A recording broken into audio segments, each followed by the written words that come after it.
Welcome back dear listeners. Mayambu narrator Sana Mangangna ikoknona khurumjari. Ngasisu mayamgidamakta yamna nungairaba wari macha ama puduna lakjari. Wari asigi mamingna Sanagi Pun. Hauji wari asi paba haujaraklage mayam punna taminarasi. Mathai thaina mamangaida Sana khun kauba khungang ama lairami. Hairiba khul asida mayum palakpi Rasi kaubi mau naha ama lairami. Makhoigi khungang aduda mayum palakpa mau pumnamakdagi mahakna khwaidagi masak matau phajabi nupi ama oirami. Maram asina khul adugi mipum khudingna Rasigi phajabagi wari toina toina taurami. Adubu Rasi mabuk chel yamna pikpa amadi kalak khamban yamna chawbi nupi amasu oirami. Mahakna magi phajaba asigi yamna pongthok chawthoklami aduga matam pumbada mibu noknaduna talairami. Rasigi mawong matawsing asi uraga khul adugi miyoisingna yamna nungaitaba phaunarami. Ikuikuidana tha kharagi matungda Nandini kauba nupi amasu khul aduda onglaklami. Nandini masak matau phajabi chinglembi mabuk jel chawbi minungsi leibi nupi ama oirami. Mahaki masak matau amadi sajat phajaba adugidamak khul aduda leiba mipum khudingmakna mabu yamna nuksibirami amadi thagatpirami. Rasina khul adugi miyamna Nandinigi maramda afaba magun singthanaduna ngangnaba adu yamna sauninglami amadi kalakpa faurami. Nongma khul adubu koliba lai adugi thauram ama pangthoklami. Maduda khunjasingna makhoigi ingkholda haujaba mahai marong amadi leisu kaya puraktuna katnarami.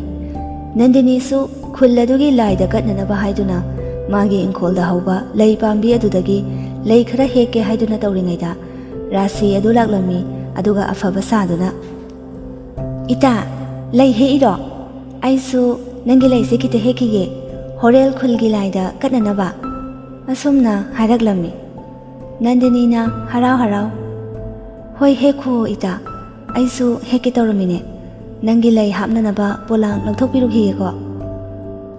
Asi hairamlaga Nandini imungda changkhirami.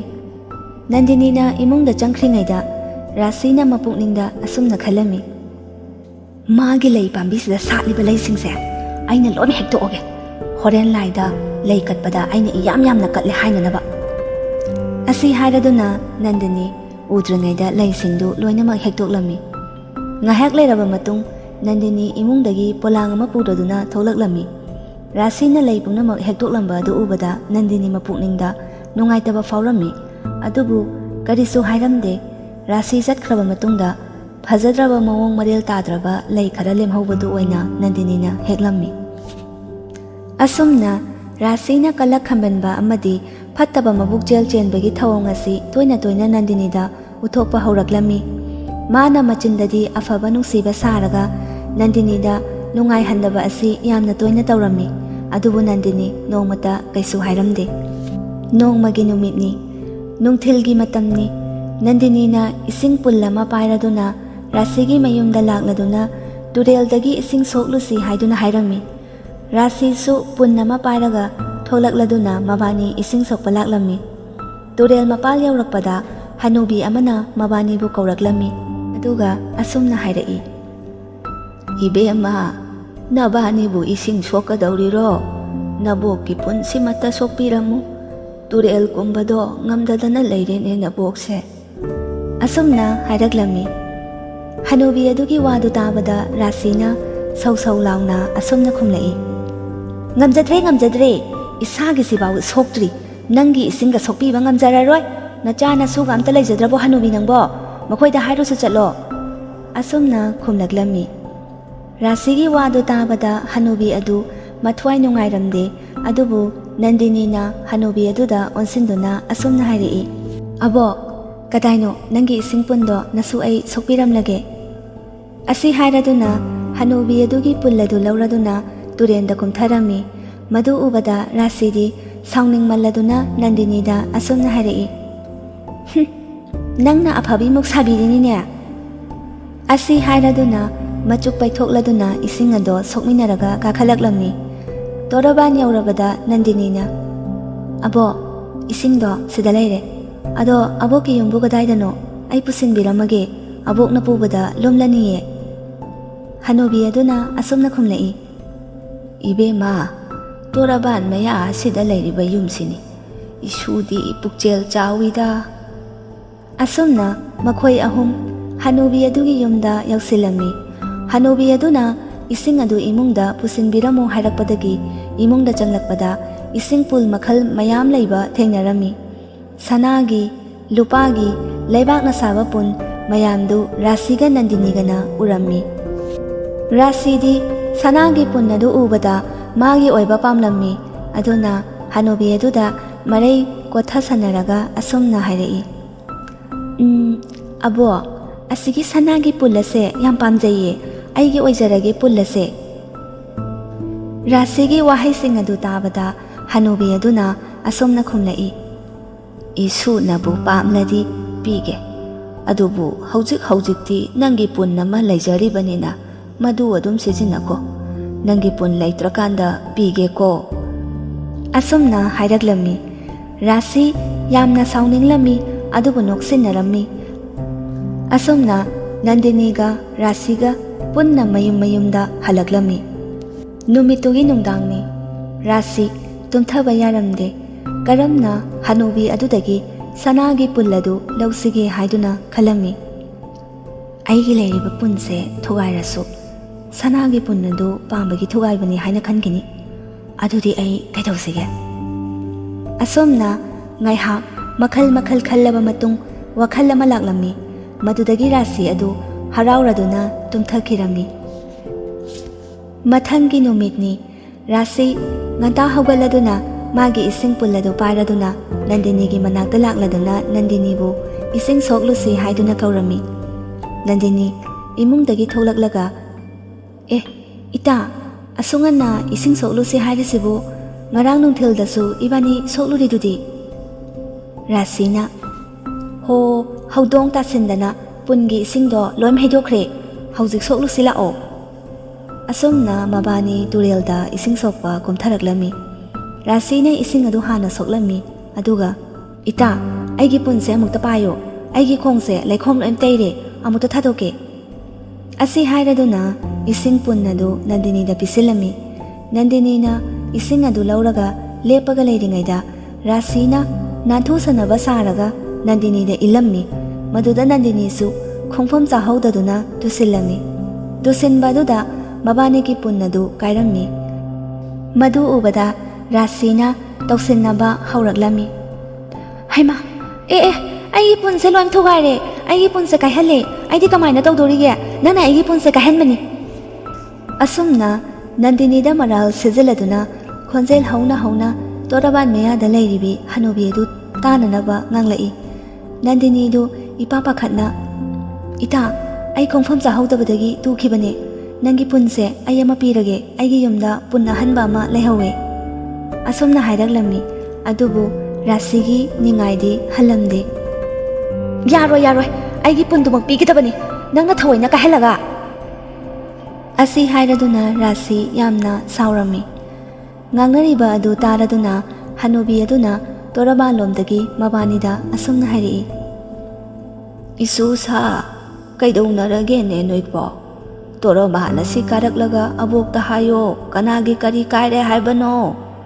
ꯑꯁꯨꯝꯅ ꯍꯥꯏꯔꯛꯂꯝꯃꯤ꯫ ꯔꯥꯁꯤ ꯑꯗꯨ ꯅꯪꯍꯧꯔꯣꯏꯗꯧ ꯃꯇꯥꯒꯨꯝ ꯇꯣꯔꯕꯥꯟꯗ ꯆꯦꯟꯈꯠꯈꯤꯗꯨꯅ ꯍꯅꯨꯕꯤ ꯑꯗꯨꯗ, "ꯑꯕꯣ, ꯑꯩꯒꯤ ꯄꯨꯟꯗꯣ, ꯑꯃꯈꯛ ꯂꯩꯖꯕꯗꯣ, ꯃꯥꯅ ꯊꯨꯒꯥꯏꯈ꯭ꯔꯦ. ꯑꯩꯕꯨ ꯀꯗꯥꯏꯗ ꯏꯁꯤꯡ ꯁꯣꯛꯂꯒ ꯄꯨꯗꯣꯏꯅꯣꯕ?" ꯑꯁꯨꯝꯅ ꯀꯞꯁꯤꯟꯅꯗꯨꯅ ꯍꯥꯏꯔꯝꯃꯤ꯫ ꯅꯟꯗꯤꯅꯤꯅ ꯇꯞꯅ ꯏꯄꯥ ꯄꯥꯈꯠꯅ, "ꯑꯕꯣ, ꯑꯩꯅ ꯈꯣꯡꯐꯝ ꯆꯥꯍꯧꯗꯕꯗꯒꯤ ꯁꯣꯏꯈꯤꯕꯅꯦ." ꯑꯁꯨꯝꯅ ꯈꯨꯝꯂꯛꯏ꯫ ꯍꯅꯨꯕꯤ ꯑꯗꯨꯅ ꯃꯣꯃꯣ ꯅꯣꯛꯂꯗꯨꯅ ꯇꯞꯅ ꯍꯥꯏꯔꯛꯏ, "ꯑꯗꯨꯒꯤ ꯑꯣꯏꯔꯦ. ꯁꯦ, ꯑꯕꯣꯛꯀꯤ ꯄꯨꯟ ꯃꯌꯥꯝ ꯂꯩꯔꯤꯁꯤꯗꯒꯤ ꯑꯄꯥꯝꯕ ꯑꯃꯃꯝ ꯈꯜꯂꯨ ꯂꯥꯛꯑꯣ." ꯑꯁꯨꯝꯅ ꯔꯥꯁꯤꯅ ꯄꯥꯝꯕꯗꯨꯃꯛ ꯊꯣꯛꯂꯕꯗꯨꯗ ꯃꯥꯗꯤ ꯍꯔꯥꯎꯕꯅ ꯃꯇꯣꯟ ꯂꯣꯝꯂꯝꯃꯤ꯫ ꯄꯨꯟ ꯃꯌꯥꯝ ꯃꯔꯛꯇꯨꯗ ꯄꯔꯞ ꯆꯪꯁꯤꯟꯈꯤꯗꯨꯅ ꯁꯅꯥꯒꯤ ꯄꯨꯟ ꯑꯗꯨ ꯇꯥꯞ ꯄꯥꯏꯈꯠꯂꯤ꯫ ꯑꯗꯨꯒ ꯑꯁꯨꯝꯅ ꯍꯥꯏꯔꯛꯏ, "ꯑꯩꯗꯤ ꯁꯤ ꯂꯧꯔꯒꯦ. ꯁꯤ ꯄꯥꯝꯃꯦ." ꯍꯅꯨꯕꯤꯗꯨꯅ ꯍꯣꯏ ꯍꯥꯏꯕꯒꯨꯝ ꯃꯉꯛ ꯅꯣꯝꯂꯝꯃꯤ ꯑꯗꯨꯒ ꯅꯟꯗꯤꯅꯤꯗ ꯑꯣꯟꯁꯤꯟꯗꯨꯅ ꯅꯪꯒꯤꯁꯨ ꯑꯃ ꯈꯜꯂꯣꯗꯅ ꯏꯁꯨ ꯏꯕꯦꯝꯃ. ꯅꯟꯗꯤꯅꯤꯅ ꯑꯁꯨꯝꯅ ꯈꯨꯝꯂꯛꯏ ꯑꯕꯣꯛ ꯑꯩꯒꯤꯗꯤ ꯌꯨꯝꯗ ꯄꯨꯜ ꯑꯃꯁꯨ ꯂꯩꯍꯧꯔꯤꯌꯦ ꯌꯥꯔꯅꯤꯌꯦ ꯑꯕꯣꯛꯀꯤꯕꯨ ꯏꯁꯤꯡ ꯁꯣꯛꯀꯗꯕ ꯂꯩꯕ꯭ꯔꯣ ꯅꯁꯨ ꯁꯣꯛꯆꯔꯝꯂꯒꯦ ꯑꯁꯨꯝꯅ ꯍꯥꯏꯔꯝꯃꯤ ꯃꯗꯨꯗ ꯍꯅꯨꯕꯤꯗꯨꯅ ꯅꯣꯛꯂꯒ ꯍꯥꯏꯔꯛꯏ ꯑꯕꯣꯛꯀꯤꯗꯤ ꯏꯁꯤꯡ ꯁꯣꯛꯇ꯭ꯔꯁꯨ ꯌꯥꯔꯅꯤꯗ ꯁꯦ ꯅꯪꯒꯤꯁꯨ ꯄꯨꯟ ꯑꯃ ꯈꯜꯂꯣ ꯑꯕꯣꯛꯅ ꯅꯨꯡꯁꯤꯗꯅ ꯄꯤꯕꯅꯤꯅꯦ. ꯅꯟꯗꯤꯅꯤꯅ ꯂꯩꯕꯥꯛꯅ ꯁꯥꯕ ꯐꯖꯕ ꯄꯨꯟ ꯑꯃ ꯈꯜꯂꯗꯨꯅ ꯍꯥꯏꯔꯛꯏ ꯑꯗꯨꯗꯤ ꯑꯩꯗꯤ ꯁꯤ ꯂꯧꯔꯒꯦ ꯑꯕꯣꯛ. ꯑꯁꯨꯝꯅ ꯑꯅꯤꯗꯣ ꯇꯨꯔꯦꯜꯗ ꯑꯃꯨꯛ ꯀꯨꯝꯗꯨꯅ ꯏꯁꯤꯡ ꯁꯣꯛꯂꯒ ꯃꯌꯨꯝꯗ ꯍꯟꯈꯤꯔꯝꯃꯤ. ꯃꯌꯨꯝ ꯌꯧꯕꯒ ꯔꯥꯁꯤꯅ ꯅꯣꯛꯂꯗꯨꯅ ꯁꯅꯥꯒꯤ ꯄꯨꯟꯁꯦ ꯑꯩꯒꯤ ꯑꯣꯏꯔꯕ ꯄꯨꯟ ꯑꯁꯤꯗ ꯌꯥꯎꯔꯤꯕ ꯏꯁꯤꯡꯁꯦ ꯍꯩꯗꯣꯛꯂꯒꯦ ꯑꯗꯨꯒ ꯄꯨꯟꯁꯦ ꯁꯅꯥ ꯀꯣꯟꯁꯪꯗ ꯄꯨꯗꯨꯅ ꯑꯩꯒꯤ ꯂꯤꯛ ꯐꯖꯕ ꯑꯃ ꯁꯥꯗꯣꯛꯂꯒꯦ. ꯑꯁꯤ ꯍꯥꯏꯔꯗꯨꯅ ꯔꯥꯁꯤꯅ ꯄꯨꯟꯗꯒꯤ ꯏꯁꯤꯡ ꯑꯗꯨ ꯍꯩꯗꯣꯔꯛꯄꯗ ꯏꯁꯤꯡꯒꯤ ꯃꯍꯨꯠꯇ ꯀꯛꯆꯦꯡ ꯃꯌꯥꯝ ꯊꯣꯛꯂꯛꯂꯝꯃꯤ ꯑꯗꯨꯒ ꯔꯥꯁꯤꯒꯤ ꯃꯁꯥ ꯄꯨꯝꯕ ꯌꯣꯝꯁꯤꯜꯂꯝꯃꯤ. ꯔꯥꯁꯤ ꯑꯗꯨ ꯀꯛꯆꯦꯡ ꯃꯌꯥꯝꯗꯨꯅ ꯆꯤꯛꯄꯗꯨꯗ ꯄꯨꯟ ꯑꯗꯨ ꯂꯩꯕꯥꯛꯇ ꯊꯥꯗꯔꯝꯃꯤ. ꯄꯨꯟ ꯑꯗꯨ ꯁꯅꯥꯒꯤ ꯄꯨꯟꯗꯒꯤ ꯂꯩꯕꯥꯛꯀꯤ ꯑꯣꯟꯈꯤꯗꯨꯅ ꯀꯥꯏꯔꯝꯃꯤ. ꯔꯥꯁꯤ ꯀꯛꯆꯦꯡꯅ ꯆꯤꯛꯄꯒꯤ ꯑꯅꯥꯕ ꯑꯗꯨ ꯈꯥꯡꯂꯗꯨꯅ ꯍꯩꯃꯥ ꯑꯌꯣ ꯑꯁ ꯀꯩꯅꯣ ꯀꯛꯆꯦꯡꯅꯦꯃꯤ ꯄꯨꯟꯁꯤꯁꯨ ꯂꯩꯕꯥꯛꯀꯤ ꯑꯣꯜꯂꯒ ꯀꯥꯏꯈ꯭ꯔꯦ. ꯃꯁꯤꯒꯤ ꯍꯅꯨꯕꯤꯁꯦ ꯃꯥꯅ ꯑꯩꯉꯣꯟꯗ ꯅꯝꯊꯥꯛ ꯇꯧꯕꯅꯦ ꯃꯥ ꯈꯪꯅꯤꯃ ꯃꯁꯤ ꯑꯩꯅ ꯀꯩꯗꯧꯒꯦ ꯌꯦꯡꯉꯣꯃ. ꯑꯁꯤ ꯍꯥꯏꯔꯗꯨꯅ ꯔꯥꯁꯤ ꯌꯥꯝꯅ ꯁꯥꯎꯅ ꯍꯅꯨꯕꯤ ꯑꯗꯨꯒꯤ ꯌꯨꯝꯗ ꯂꯥꯛꯂꯝꯃꯤ. ꯑꯗꯨꯕꯨ ꯍꯅꯨꯕꯤ ꯑꯗꯨꯒꯤ ꯌꯨꯝ ꯑꯃꯗꯤ ꯍꯅꯨꯕꯤ ꯃꯁꯥ ꯑꯗꯨꯁꯨ ꯃꯐꯝ ꯑꯗꯨꯗ ꯑꯃꯠꯇ ꯂꯩꯔꯝꯗꯦ. ꯃꯗꯨ ꯎꯕꯗ ꯔꯥꯁꯤꯅ ꯍꯩꯃꯥ ꯌꯨꯝꯗꯨꯕꯨ ꯁ꯭ꯋꯥꯏꯗ ꯅꯠꯇ꯭ꯔꯅꯦ ꯃꯥꯅꯤꯗ ꯀꯩꯅꯣ ꯀꯩꯝꯇ ꯂꯩꯔꯝꯗ꯭ꯔꯤ ꯀꯩꯅꯣ ꯇꯧꯔꯤꯁꯤꯕꯣ ꯑꯁ ꯑꯩꯒꯤ ꯃꯥꯏꯁꯤꯗꯤ ꯂꯣꯏꯔꯦꯗꯅ ꯑꯩꯒꯤ ꯐꯖꯕꯒꯁꯦ ꯂꯣꯏꯔꯦꯕꯁꯦ. ꯑꯁꯤ ꯍꯥꯏꯔꯗꯨꯅ ꯃꯈꯨꯠ ꯑꯗꯨꯅ ꯃꯃꯥꯏꯗ ꯅꯥꯜꯂꯗꯨꯅ ꯑꯣ ꯈꯣꯡꯈꯩ ꯀꯞꯂꯝꯃꯤ. ꯃꯥꯅ ꯀꯞꯂꯤꯉꯩꯗꯨꯗ ꯅꯣꯡꯊꯛꯇꯒꯤ ꯍꯅꯨꯕꯤ ꯑꯗꯨꯅ ꯅꯣꯛꯂꯒ ꯂꯥꯎꯔꯛꯂꯝꯃꯤ ꯏꯁꯨ ꯏꯕꯦꯝꯃ ꯔꯥꯁꯤ ꯅꯪꯅ ꯇꯧꯕꯅ ꯅꯪꯅ ꯐꯪꯕꯅꯤ ꯅꯪꯅ ꯅꯕꯨꯛꯆꯦꯜ ꯄꯤꯛꯄ ꯅꯪ ꯃꯉꯥꯏꯔꯦ ꯍꯥꯏꯗꯨꯅ ꯆꯥꯎꯊꯣꯛꯄ ꯃꯤꯕꯨ ꯅꯣꯛꯅꯕ ꯀꯔꯥꯝ ꯆꯥꯎꯔꯨꯕꯒꯤ ꯃꯍꯩꯅꯤ ꯉꯁꯤ ꯅꯪꯅ ꯐꯪꯂꯤꯕꯁꯦ. ꯑꯁꯤ ꯍꯥꯏꯔꯝꯂꯒ ꯍꯅꯨꯕꯤ ꯑꯗꯣ ꯃꯥꯡꯈꯤꯔꯝꯃꯤ. ꯁꯣꯝꯗꯅ ꯅꯟꯗꯤꯅꯤꯅ ꯄꯨꯟ ꯑꯗꯨꯗꯒꯤ ꯏꯁꯤꯡ ꯑꯗꯨ ꯍꯩꯗꯣꯛꯂꯨꯕꯗ ꯁꯅꯥ lupa ngakta taraklami. Madu ubada Nandini yamna ngaklami aduga momo nonglaga. Abok nangse achamba abok oiramdre. Abok na nasubu thousand bibaniko. Asi hairaduna makutlona duna hanubi adubu mapukningda khuiramjarami. Asumna sak phazai haiduna chauthokchaba rasi kakcheng mayam amana chikpadagi magi phazaba adu pumnamak mangkhirami amadi Nandini sana lupa kayagi mapu oiduna khunja kayabu mateng pangladuna nungaina pankhirami.